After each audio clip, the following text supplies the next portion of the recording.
السلام علیکم ناظرین، میں سیدہ ظاہرہ عابدی آپ کی میزبان آج آپ کی خدمت میں ابھی حال ہی میں انتقال کر جانے والے مرحوم و مغفور ضیاء محی الدین کے پوسٹ پیش کروں گی۔ ضیاء محی الدین ادب کا وہ درخشاں ستارہ ہیں جن کی تعریف کم از کم اردو ادب خود بھی پیش کرنے سے قاصر ہے۔ وہ اپنی ذاتی زندگی کے لیے بتاتے ہیں کہ میرے والد خادم محی الدین نے مجھے اسٹیج سے روشناس کروایا، اور وہاں پر جو بڑے بخاری صاحب کہلاتے تھے، ان کا بھی بہت بڑا نام تھا اپنے وقت کا، انہوں نے اچھے ادب کی طرف ان کی رہنمائی کی، اور ان سے جو چھوٹے بخاری صاحب تھے انہوں نے آواز کے اتار چڑھاؤ اور مائکروفون کے آداب سکھائے۔ اب دیکھیے کہ کتنی فراخ دلی سے یہ اپنے اساتذہ کا ذکر کر رہے ہیں، اور یہی چیز ہوتی ہے جو انسان کو پھر آگے لے کے جاتی ہے اور اسے عالم اور فاضل بناتی ہے۔ یہ استاد کا ادب اور احترام یہ بھی ہے کہ ان کی محنت کو زمانے کے سامنے پیش کیا جائے۔ انگریزی ادب میں انہوں نے ایم فارسٹر سے استفادہ کیا۔ ان کے لیے وہ کہتے ہیں کہ ایک صدی میں ایک دو لوگوں کو یہ مقام ملتا ہے۔ وہ دوسروں کی بات ایسے سنتے تھے جیسے ان سے کچھ سیکھ رہے ہوں۔ اپنے استاد داؤد رہبر کے لیے بتاتے ہیں کہ کوئی ایسی شخصیت میں نے نہیں دیکھی جو ان جیسی ہو۔ وہ اپنے ذاتی دکھوں کو اپنی ذات پر حاوی نہیں آنے دیتے تھے اور اپنے رویے میں شامل بھی نہیں ہونے دیتے تھے، کبھی اس کا اظہار بھی نہیں کرتے تھے، اور صاحب طرز ہونے کی کیفیت اور موسیقی سے حد درجے عشق ہونے کے باوجود وہ کبھی اپنی گائیکی کو کسی دوسرے پہ مسلط بھی نہیں کرتے تھے۔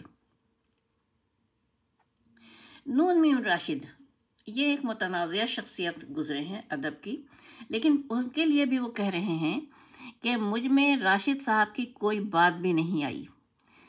جب تک میں راشد صاحب سے نہیں ملا تھا میں سمجھتا تھا کہ مجھے کوئی اور کچھ آتا ہو یا نہ آتا ہو، میں شاعری اور اس کی نزاکت کو فوراً پکڑ لیتا ہوں، لیکن نون میم راشد سے مل کے میرا نظریہ غلط ہو گیا۔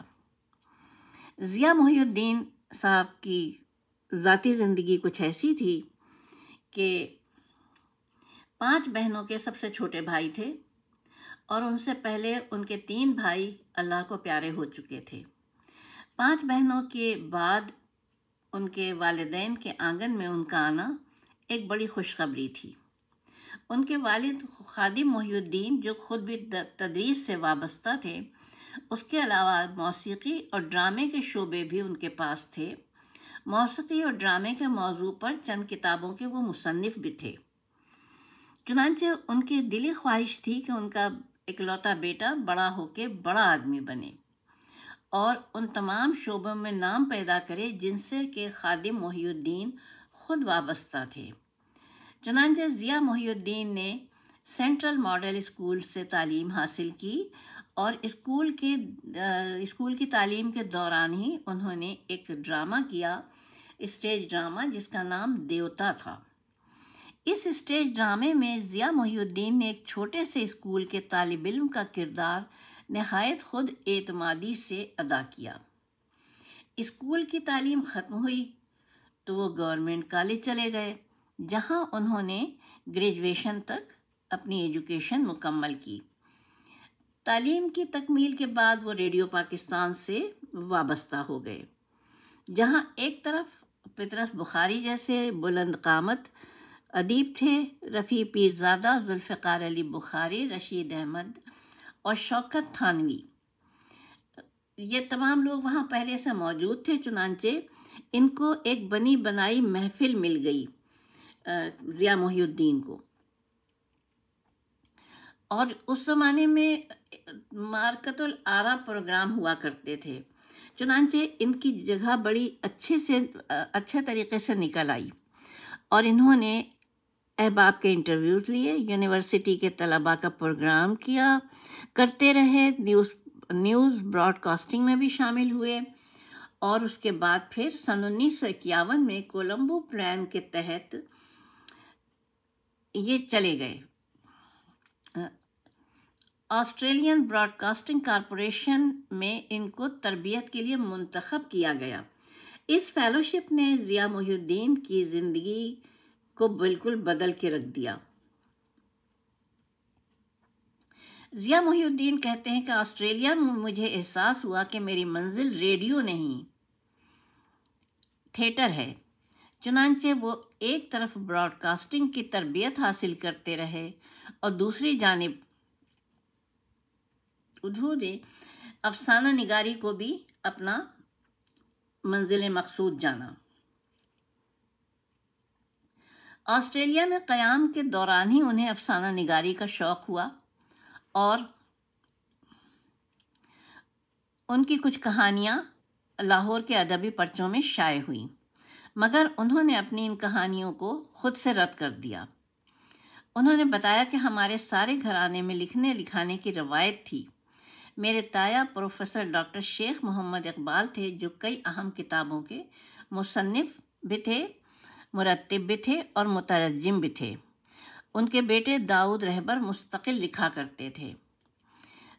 ابا جی ریڈیو ٹاک، ہلکے پھلکے خاکے اور ڈرامے لکھتے تھے۔ پاکستان کی پہلی فلم تیری یاد کے مکالمے بھی انہوں نے خود ہی تحریر کیے تھے، مگر میرے لاشعور میں کہیں پطرس بخاری کی ذات تھی، جس سے لکھنے اور انگریزی ادب پڑھنے کی راہیں کھلیں۔ انگلینڈ جا کر میں نے شیکسپیئر کا کھیل دیکھا تو پتہ چلا کہ یہ تو معرفت کا وہ مقام ہے جسے دیکھا جائے، کھنگالا جائے، پڑھا جائے۔ چنانچہ ضیاء محی الدین نے لندن میں Royal academy of dramatic arts سے وہاں سے انہوں نے وابستگی اختیار کی۔ اس مقام نے ان کی زندگی کے انداز کو یکسر بدل کر رکھ دیا۔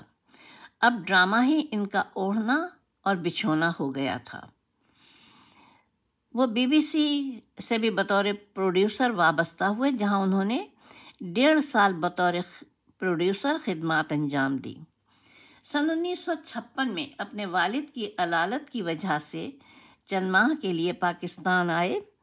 اسی سفر میں کراچی جانے کا اتفاق ہوا، جہاں انہوں نے ڈرامہ لال قلعے سے لالو کھیت تک دیکھا اور بعد میں انہوں نے اس ڈرامے پر لیکچر بھی دیا۔ یہ بڑا مشہور ڈرامہ تھا، لال قلعے سے لالو کھیت۔ ان کا ایک اور پسندیدہ ڈرامہ مرزا غالب بندر روڈ پر تھا، جسے انہوں نے پروڈیوس بھی کیا۔ کراچی سے وہ لاہور آئے، جہاں انہوں نے فرید احمد اور محسن شیرازی کے ساتھ شیکسپیئر اور کئی دوسرے ادیبوں کے چند ڈرامے اسٹیج کیے۔ یہ ڈرامے بہت پسند کیے گئے۔ سن 1960 میں انہیں انگلینڈ سے آئی ہوئی ایک ٹیم نے ای ایم فارسٹر کے novel A Passage to India پر بننے والی فلم کے لیے منتخب کر لیا۔ یہ اداکاری کا کردار تھا جو انہیں ملا اور انہوں نے ڈاکٹر عزیز کا کردار ادا کیا۔ اس کردار نے ضیاء محی الدین کی شہرت کو اوج ثریا پر پہنچا دیا۔ اب دیکھیے، یہ ہے خلاصہ ان کی فنی ذاتی زندگی کے اوپر۔ اگر وہ دیکھیے، اس بات سے قطع نظر کہ وہ ایک ایکٹر تھے، ایک براڈ کاسٹر تھے، بہت کچھ تھے، ٹرانسلیٹر تھے، جو کچھ بھی تھے، لیکن ان کی ایک بہت بڑی خوبی یہ تھی کہ وہ ایک انتہائی انکسار والا مزاج رکھتے تھے اور اپنے چھوٹوں کو، اپنے جونیئرز کو ایسے پیش کرتے تھے جیسے کہ وہ انہی میں سے ایک فرد ہیں۔ اپنے آپ کو وہ مسلط نہیں کرتے تھے، انہوں نے اپنا کردار ایسے ڈھالا تھا کہ ہر شخص ان کے کردار میں ڈھل جانا چاہتا تھا۔ اور اس کے ساتھ میں اپنی پوسٹ تمام کرتی ہوں۔ ابھی تو بہت کچھ کہنا ہے، لیکن میرا ٹائم پورا ہو گیا ہے۔ انشاءاللہ پھر اگلی پوسٹ میں ملاقات ہوتی ہے۔ خدا حافظ و ناصر، فی امان اللہ، وآخر دعوانا الحمدللہ رب العالمین، والصلاة والسلام علی خیر المرسلین وعلیہ الطیبین الطاہرین۔ اپنی میزبان کو اجازت دیجیے اس دعا کے ساتھ کہ پروردگار عالم ضیاء محی الدین مرحوم و مغفور کو اپنے جوار رحمت میں جگہ دے اور ان کے لواحقین کو صبر جمیل عطا فرمائے۔ خدا حافظ، فی امان اللہ۔